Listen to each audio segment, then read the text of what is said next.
Hola jóvenes, hoy voy a presentarles un poco de lo que hicimos la clase pasada y a avanzar un poco más en la teoría y dejarles un ejercicio un ejercicio planteado para que ustedes intenten resolverlo y la próxima clase pues iniciaremos la clase por ahí, ¿no? Por el ejercicio. Entonces creo que esta grabación va a serles de ayuda tanto a los estudiantes que pudieron asistir como a los que no pudieron asistir a clase. Espero que funcione de esa manera. Quedo atento, ¿no?, a cualquier duda, sugerencia o reclamo. Y vamos a dar inicio sin más rodeos aquí. Entonces hablábamos acerca del curso, ¿no? Diseño experimental para el área de biología. Este curso está dividido en 4 unidades. La unidad 1 es la introducción a diseño de experimentos y estadística inferencial, que sería por donde iremos a iniciar de hecho el curso, ¿no? Sobre todo esta parte de estadística inferencial. Vamos a enfocarnos en un inicio en esa área. Una segunda unidad que son experimentos de un solo factor. La tercera unidad que son entender qué son los bloques aleatorios, los cuadros latinos y los diseños relacionados.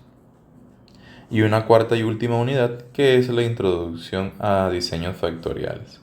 En su debido momento vamos a saber de qué trata cada uno de estas unidades, ¿ok? Entonces, una breve introducción, digamos, puede ser encontrada aquí en el texto el cual yo les voy a compartir el documento PDF. Pero palabras más, palabras menos, uno podría resumir la cuestión aquí en el hecho de que el diseño experimentado, el diseño de experimentos, no es más que la forma más eficaz de poder responder a la pregunta si el planteamiento que yo estoy haciendo sobre un experimento es o no es el correcto. ¿Ok?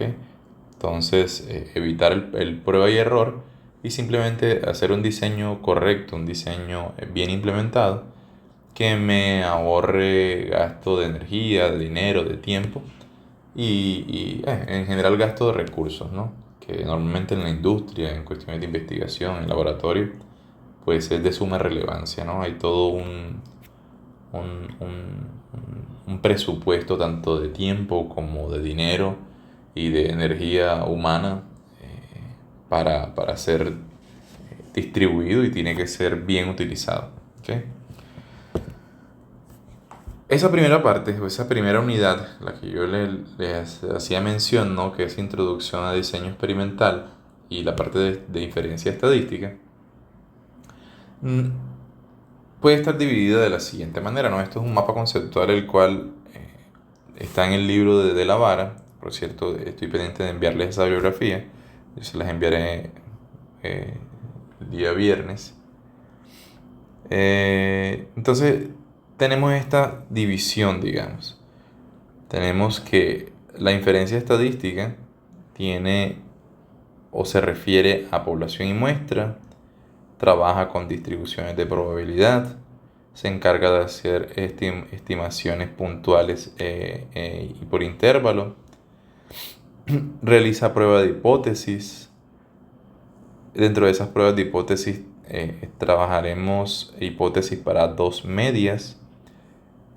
¿A qué se refiere la cuestión de igualdad de varianza? Es decir, cuando dos poblaciones o muestras, depende con qué estemos trabajando, tengan las varianzas iguales. ¿A qué hace referencia a eso y cómo podemos trabajar con eso?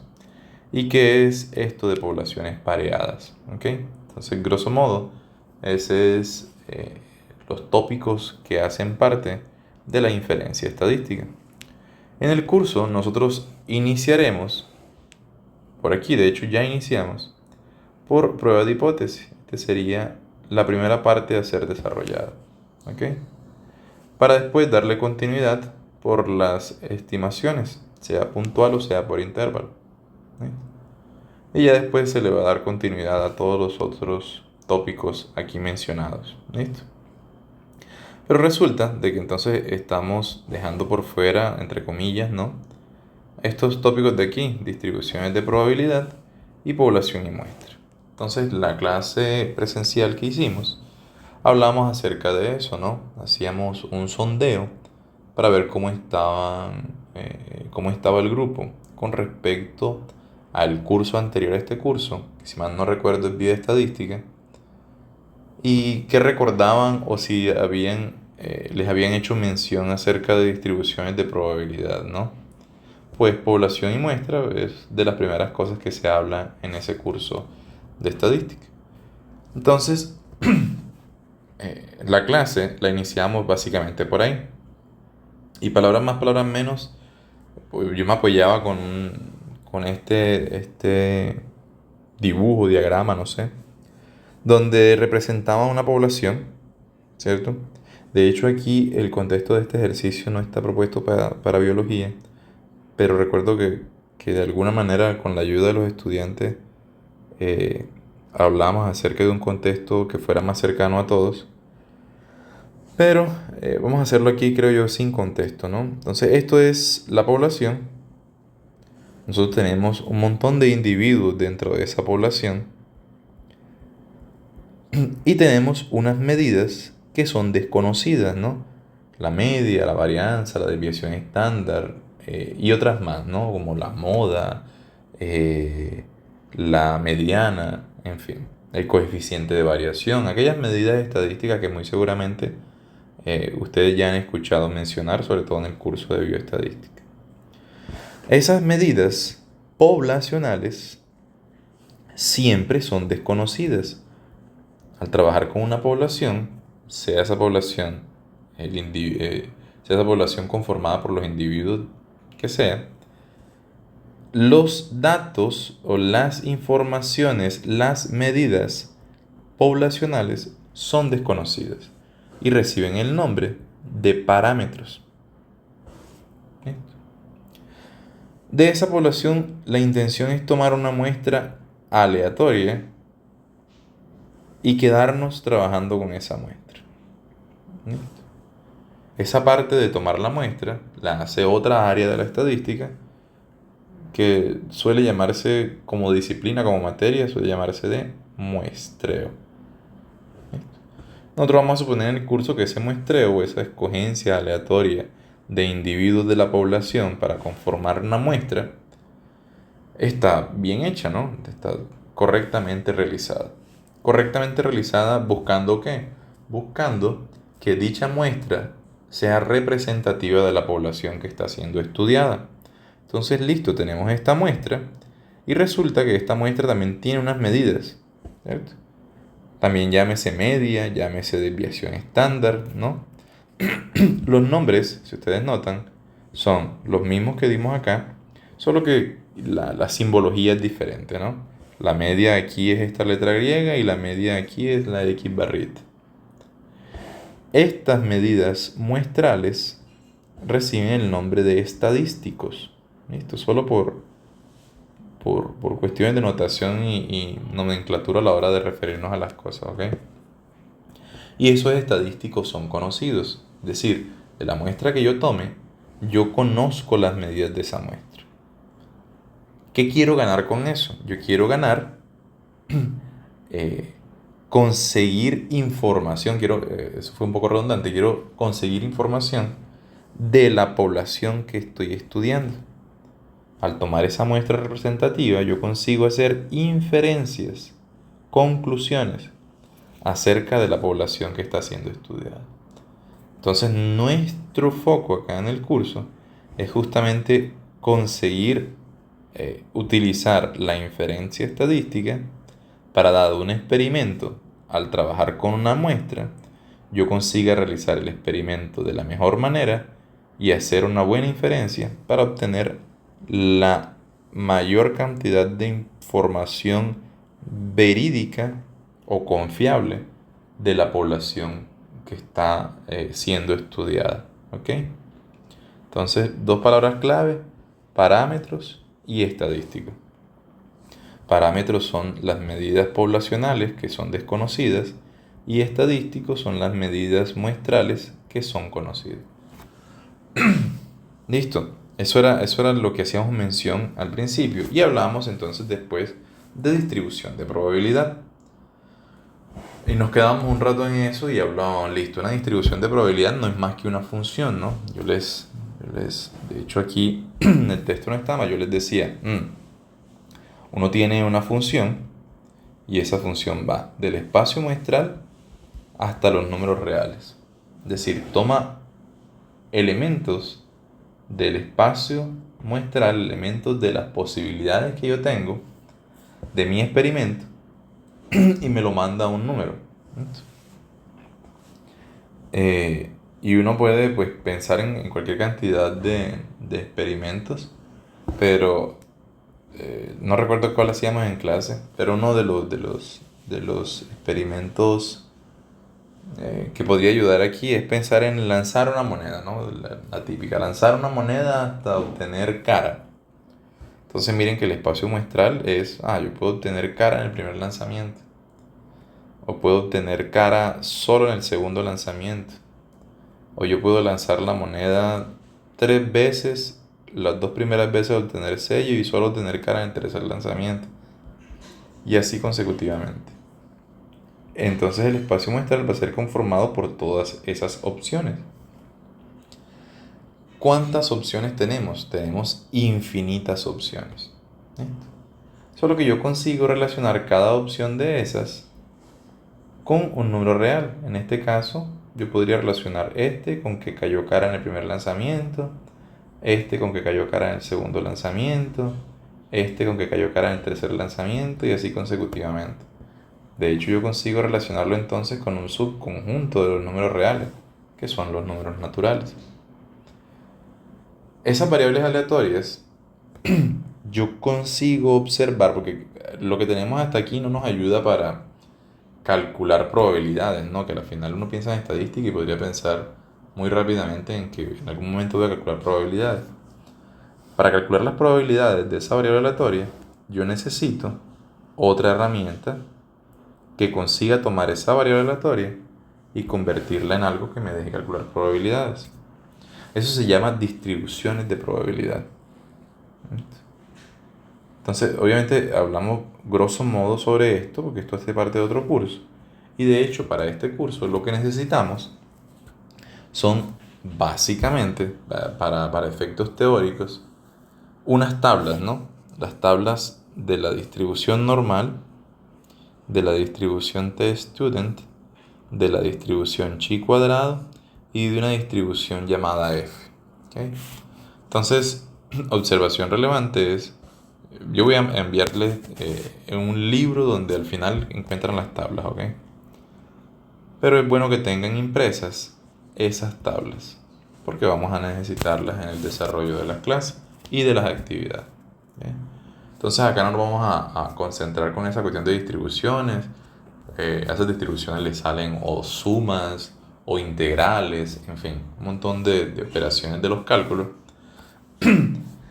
que no es el foco o el objetivo del curso volver a trabajar eso. Entonces, y muchas de esas integrales no pueden resolverse, ¿no? Justamente por eso tienen esas tablas, porque lo que se construye es una especie de aproximaciones numéricas bastante buenas de los valores de dicha distribución. Y eso nos entrega las tablas, ¿ok?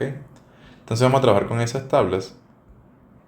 Y hasta ahí llegamos a una parte de especie de recorderis, ¿no? De la parte inicial del curso y la parte final del curso anterior. Y arrancamos entonces, voy a regresarme un poco, con uno de los puntos acá, ¿no? Yo les mencionaba, el curso aquí va a arrancar por pruebas de hipótesis. Entonces justamente por ahí iniciábamos. ¿Qué es una prueba de hipótesis? Entonces resulta que primero hay que entender qué es una hipótesis, ¿no? Y en estadística, una hipótesis es una conjetura que tú haces acerca de los parámetros de la población. Recuerden que los parámetros de la población son las medidas que uno le toma, ¿no? Las más clásicas son la media, la desviación estándar, la mediana, en fin, ¿no? Entonces uno hace una conjetura de esos parámetros de la población, pero los hace a través de la muestra, ¿no? Resulta que la prueba de hipótesis es el procedimiento que se usa para juzgar esa conjetura. ¿Okay? ¿A partir de qué? A partir de la muestra, que era lo que mencionábamos acá en la figurita. ¿Ok? Eso es la prueba de hipótesis. Entonces dábamos algunas notaciones y definiciones acá del curso. Y es listo. Yo ya tengo noción de qué es una prueba de hipótesis. Tengo una hipótesis que yo formulo y yo hago una conjetura sobre el experimento que tengo en mis manos, sobre la población sobre la cual está siendo aplicado dicho experimento. Y yo voy a testar esa conjetura con una prueba de hipótesis. Entonces necesitamos saber cómo funcionan las pruebas de hipótesis. Resulta que las pruebas de hipótesis en estadística se distinguen en dos tipos. Una hipótesis nula e hipótesis alternativa. ¿Qué es cada una de ellas? La hipótesis nula, que se denota por H0, es la hipótesis que ustedes van a someter a prueba. Es la conjetura que ustedes van a realizar. ¿Ok? Y la hipótesis alternativa es lo contrario a su conjetura. Si su conjetura es decir que el agua, obviamente voy a hacer el ejemplo más tonto del mundo, pero si su conjetura es mencionar que el agua en condiciones normales se congela a 0 grados centígrados, ustedes tienen que hacer un test, ¿no? Ustedes tienen que hacer una prueba de esa hipótesis. Su hipótesis nula sería la afirmación que están haciendo. A 100 grados centígrados, a 0 grados centígrados, el agua se congela. ¿Cuál sería la hipótesis alternativa? Pues lo contrario, ¿no? A una temperatura diferente de 0 grados centígrados, por ejemplo, el agua se congela. Puede ser. De hecho, la hipótesis alternativa puede tomar varios caminos. Ya hacemos mención un poco mejor de eso. Pero básicamente es eso. Hipótesis nula es la tesis que ustedes plantean, la conjetura que ustedes plantean. E hipótesis alternativa es lo que es aceptado caso su hipótesis nula sea falsa. ¿Ok? Entonces, por ejemplo, en una población usted puede estar interesado en probar que el parámetro μ, poblacional, recuerden, de una cierta variable es 5,5. Solo que si ustedes, para testar eso, para verificar eso, ustedes hacen una prueba de hipótesis. Ustedes dicen, bueno, mi hipótesis nula o mi conjetura es que ese parámetro tiene un valor de 5,5. ¿Qué puede pasar si esa hipótesis nula falla? Puede pasar que μ es diferente de 5,5, ¿no? Si no es igual, es porque es diferente. Y ahí entonces viene la cuestión que yo les mencionaba aquí arriba. Esa hipótesis alternativa puede variar de acuerdo al interés de su experimento. ¿Ok? El interés de su experimento puede estar enfocado en hipótesis nula igual, hipótesis alternativa simplemente diferente. Y ahí ustedes tendrían un test o una prueba de hipótesis bilateral. ¿Ok? Porque si es diferente, yo tengo un valor aquí. Si es diferente puede ser mayor o menor. ¿Cierto? Bilateral porque tiene dos lados o dos opciones por las cuales puedo decantarme. ¿Ok? Pero tal vez yo no esté interesado por alguno de esos lados y esté interesado por la opción menor o por la opción mayor. Y ahí depende nuevamente del tipo de experimento o la población que ustedes estén estudiando. ¿Listo? En el transcurso de las clases y del contenido del curso vamos, creo yo y espero, ir entendiendo mejor esta parte, ¿ok? Entonces, eso es lo que pasa, ¿ok? Ahora, al realizar una prueba de hipótesis yo puedo cometer dos tipos de errores. Yo puedo cometer lo que se llama error tipo 1, que es cuando yo rechazo la hipótesis nula, siendo esa hipótesis nula verdadera. Es decir, mi conjetura es verdadera y aún así yo la rechazo. O un error tipo 2, que es cuando yo no rechazo la hipótesis nula. Yo digo, no, mi hipótesis es verdadera, pero resulta que la hipótesis es de hecho falsa. Entonces son dos tipos de errores, llamados error tipo 1 y error tipo 2 respectivamente. La probabilidad de cometer cada uno de esos errores. Entonces, alfa, o la notación alfa, se le da a la probabilidad de cometer el error tipo 1. Esa probabilidad es una probabilidad condicional y es la probabilidad de rechazar la hipótesis nula dado que esa hipótesis nula es verdadera. Yo rechazo mi conjetura siendo esa conjetura verdadera. ¿Ok? Beta denota el error tipo 2 y ese error tipo 2 también se puede ver como una probabilidad condicional. Opa, perdón. Y es la probabilidad de no rechazar la hipótesis nula dado que H0 no es verdadero. ¿Listo? Ahora, lo hablamos en clase. Voy a hacerlo más rápido acá y quien no haya ido a clase o algo puede preguntar la próxima clase o preguntar a un compañero. Y listo, si beta es eso, ¿qué sería 1 menos beta? La clase presencial especificamos de dónde sale ese 1 menos beta, ¿no? Y de dónde sale que sea esto.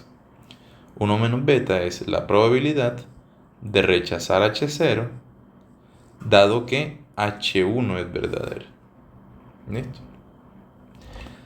Y eso, esta opción de aquí, va a depender en gran medida del tamaño de la muestra, ¿okay? Que se selecciona.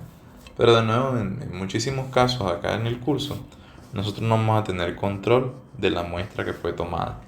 ¿Okay? Entonces, listo, miren que básicamente hasta ahí llegado la clase pasada. Entonces, ¿qué quiero complementar el día de hoy? Quiero complementar algunas cosas justamente con respecto a las pruebas de hipótesis. Y es listo, si ustedes tienen una conjetura, ustedes y todo el mundo, ¿no? que tenga una afirmación, una conjetura realizada sobre un tipo de población o de experimento, ustedes van a querer que el grado de confiabilidad de su conjetura sea alto, es decir, que sea mucho más probable que su conjetura es verdadera, ¿no? Para poder trabajar con cierta confianza. Entonces resulta que eso se llama nivel de significancia. Nivel de significancia es la posibilidad de errar en su conjetura. Entonces lo que se busca que esa posibilidad de errar en su conjetura sea lo más común, ¿no? Que sea bajo. Eso es verídico, que sea bajo. Y los valores más comunes que se suelen utilizar, que son aceptables, es el 1%, el 5% o el 10%. Es decir, si una empresa que va a vender o que se va a intentar posicionar en el Caribe colombiano, ella necesita hacer un estudio de mercado. Y ella dice, bueno, yo tengo mi hipótesis nula, mi conjetura, es que es viable yo venir y abrir empresas o sucursales, en fin, en esa región. Pero yo puedo aceptar que esa afirmación que yo hago tenga un grado de confianza del 90%, ¿no? Es decir, que el nivel de significancia sea del 10%. Entonces aquí es la posibilidad de errar. Es decir, que lo que complementa eso, que sería 90 en este caso, es la posibilidad de acertar, ¿no? Es el porcentaje de acierto, es 90% certeza de que usted está afirmando una cuestión verdadera. ¿Ok? Entonces esto se le llama nivel o grado de significancia. ¿Ok? Miren que aquí mencionamos nuevamente el alfa y vayamos qué era el alfa. Alfa es el error tipo 1. Entonces uno puede leerlo como la probabilidad de cometer un error tipo 1 es por ejemplo, en el caso del 1%, es de 0,01. Una probabilidad bastante baja. Y recordando que la probabilidad de cometer el error tipo 1 es la probabilidad de rechazar la hipótesis que usted tiene, la hipótesis nula, dado que esa hipótesis es verdadera. ¿Listo? Entonces, esos errores tenemos que buscar en la medida de lo posible no cometerlos. Por eso, no es aceptable un nivel de significancia más grande que estos de aquí. No es aceptable. Imagínate, si ustedes colocan un nivel de significancia del 60%, por ejemplo, entonces ustedes están diciendo que la probabilidad de cometer un error tipo 1 es de 0,6 o del 60%. Eso es supremamente alto. No es viable, ¿no? Ustedes saldrían perdiendo dinero o tiempo, en fin, esfuerzo, muchas cosas. Entonces, eso es el nivel de significancia, que tiene que ver con evitar el error tipo 1. ¿Ok? Ahora, nosotros tenemos unos ciertos pasos para realizar una prueba de hipótesis. Esos pasos son los siguientes. Nosotros debemos plantear la hipótesis que queremos probar. Es decir, debemos tener una claridad a quién vamos a escoger como hipótesis nula y a quién vamos a escoger como hipótesis alternativa. ¿Listo? Y ponerlos en versus, ¿no? Hipótesis nula, lo que usted decida, versus hipótesis alternativa, lo contrario, entre comillas, ¿no? A la hipótesis nula, porque todo depende de su experimento o de su necesidad. ¿Listo? Segundo paso, usted debe llevar todo su problema a un lenguaje estadístico. ¿Listo? Es decir, usted debe formular una hipótesis nula que, que se compara con el resultado muestral y una hipótesis alternativa que contradiga esa hipótesis nula. ¿Listo? Eso tiene sus cuidados ahí y bueno, vamos a irlo viendo a través del curso. Tercer paso, usted debe especificar el nivel de significancia, es decir, la mayor probabilidad aceptable de cometer el error tipo 1. ¿Qué está dispuesto usted a pagar para que su conjetura sea verdadera, digamos? ¿Hasta dónde usted acepta que está equivocándose? ¿Un 5%? ¿Un 1%? ¿O un 10%? Estos son los más comunes con los que vamos a trabajar acá, ¿no? Que mayores a esos valores no tiene sentido. Y un valor quebrado, un 8, no sé qué, pues las cuentas van a ser idénticas y salen números más malucos. Entonces con esto da para entender la teoría y trabajar cómodamente. Un cuarto paso que es, listo, usted debe elegir los estadísticos de prueba. Y recordemos que son los estadísticos. Los estadísticos son aquellas medidas muestrales, ¿no? La media, la desviación estándar, la varianza, en fin. Solamente se trabaja con esto.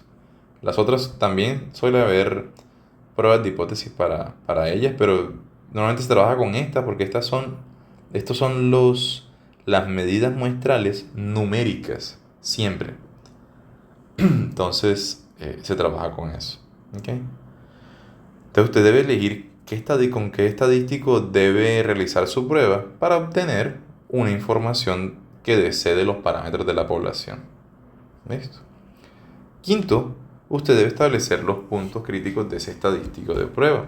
¿Listo? Es decir, y eso de nuevo, vamos a entenderlo un poco más. Yo voy a dejarles un ejercicio de práctica que es bueno que vayan intentando hacerlo. Y la próxima clase iniciamos por ahí. Entonces, en ese establecer el punto punto crítico de los estadísticos de prueba, de nuevo tienes que tener mucho cuidado con el nivel de significancia, ¿no? Con ese error aceptable que ustedes van a considerar, ¿ok? Y aquí viene lo que les hice mención ahí arriba, y es listo. Resulta que si la hipótesis alternativa tiene el signo diferente, esa prueba de hipótesis se va a llamar prueba bilateral o prueba a dos colas. ¿Listo? Y de nuevo voy a intentar, aquí más, de nuevo yo voy a intentar explicarlo en clase.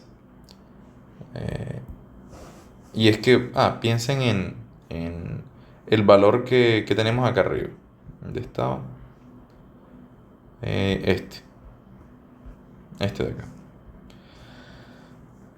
Entonces hagamos una campanita. Yo creo que la campanita es bastante práctica. Si uno hace una campana de Gauss, ¿no? Como lo mencionamos en la clase pasada. Y yo considero, yo que sé, que el parámetro media, no, el parámetro media es 5,5, esa es mi prueba, mi hipótesis nula.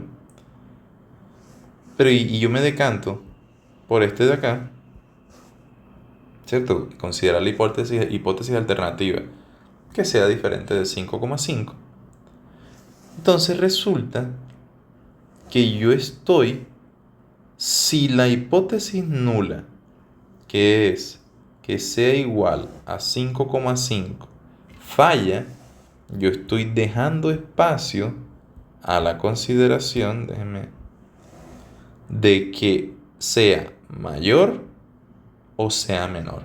Entonces hay dos colas, una y dos. Pues bilateral, para el lado derecho y para el lado izquierdo. ¿Listo? Ahora, si por el contrario, yo vengo y digo, no, yo estoy interesado, vamos a hacer nuevamente la campanita, yo estoy interesado o interesada en que si la hipótesis nula falla, yo quiero concentrarme solamente en los casos mayor. Entonces ahí yo tendría que considerar solo esta cola, ¿no? O solo ese lado. Y se llamaría prueba unilateral o de una sola cola. ¿Ok? La misma historia si yo quisiera considerar este de acá. Me quedaría solo el lado izquierdo o una sola cola. Y se llamaría prueba unilateral o prueba de una sola cola.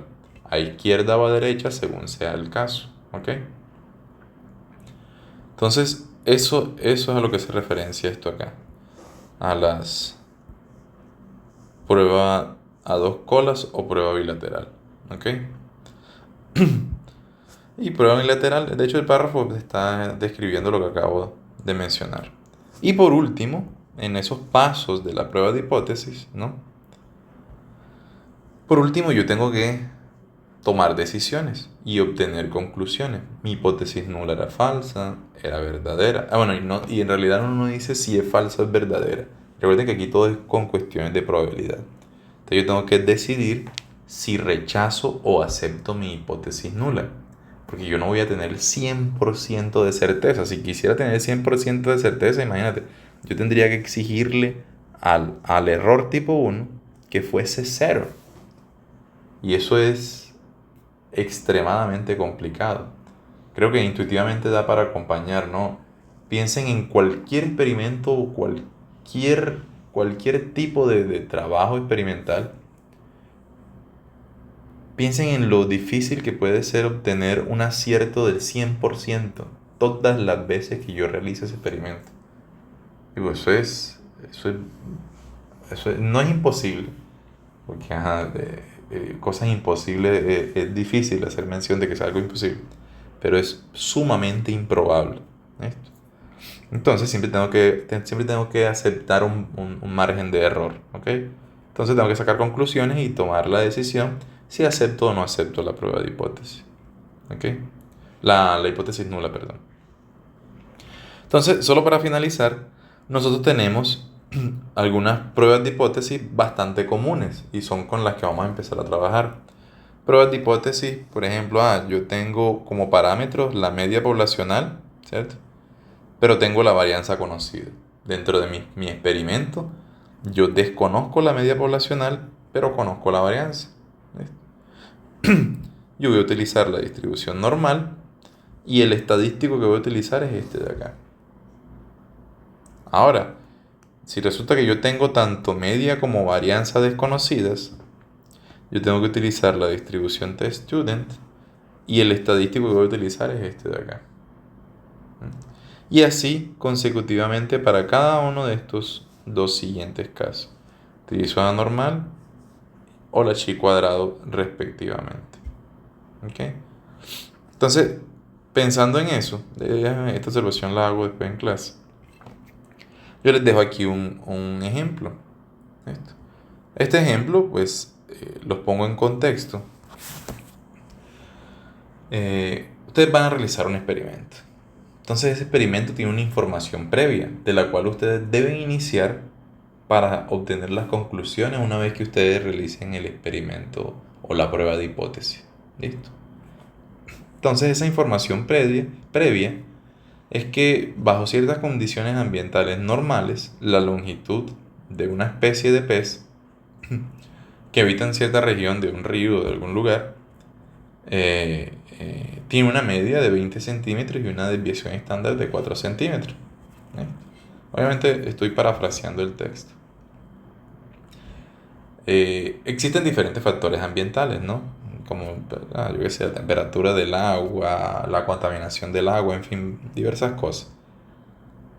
Considerando esas condiciones adversas, esas condiciones, esos factores, tanto ambientales como externos, ustedes necesitan evaluar, decirle a la persona que pesca ahí, si son ustedes una empresa para la que trabajan, si en un momento determinado es o no es viable ir a pescar. ¿Listo? Es básicamente la pregunta que le van a hacer. ¿Será que el próximo fin de semana es viable ir a pescar? Yo necesito que los peces que yo voy a buscar allá midan por lo menos 20 centímetros. Entonces, eso es grosso modo lo que dice el enunciado del ejercicio. Aquí está el inicio de la solución. Pero la intención es que ustedes intenten realizar estos 6 pasos sobre ese problema. ¿Ok? Y desde ahí iniciamos la próxima clase. Entonces, espero haber sido bastante claro. Cualquier duda o cualquier inquietud pues, me la hacen saber. La próxima clase comenzamos por acá. Y pues nos vemos en el salón, ¿no? Entonces que tengan un buen fin de semana. Hasta la próxima, muchachos.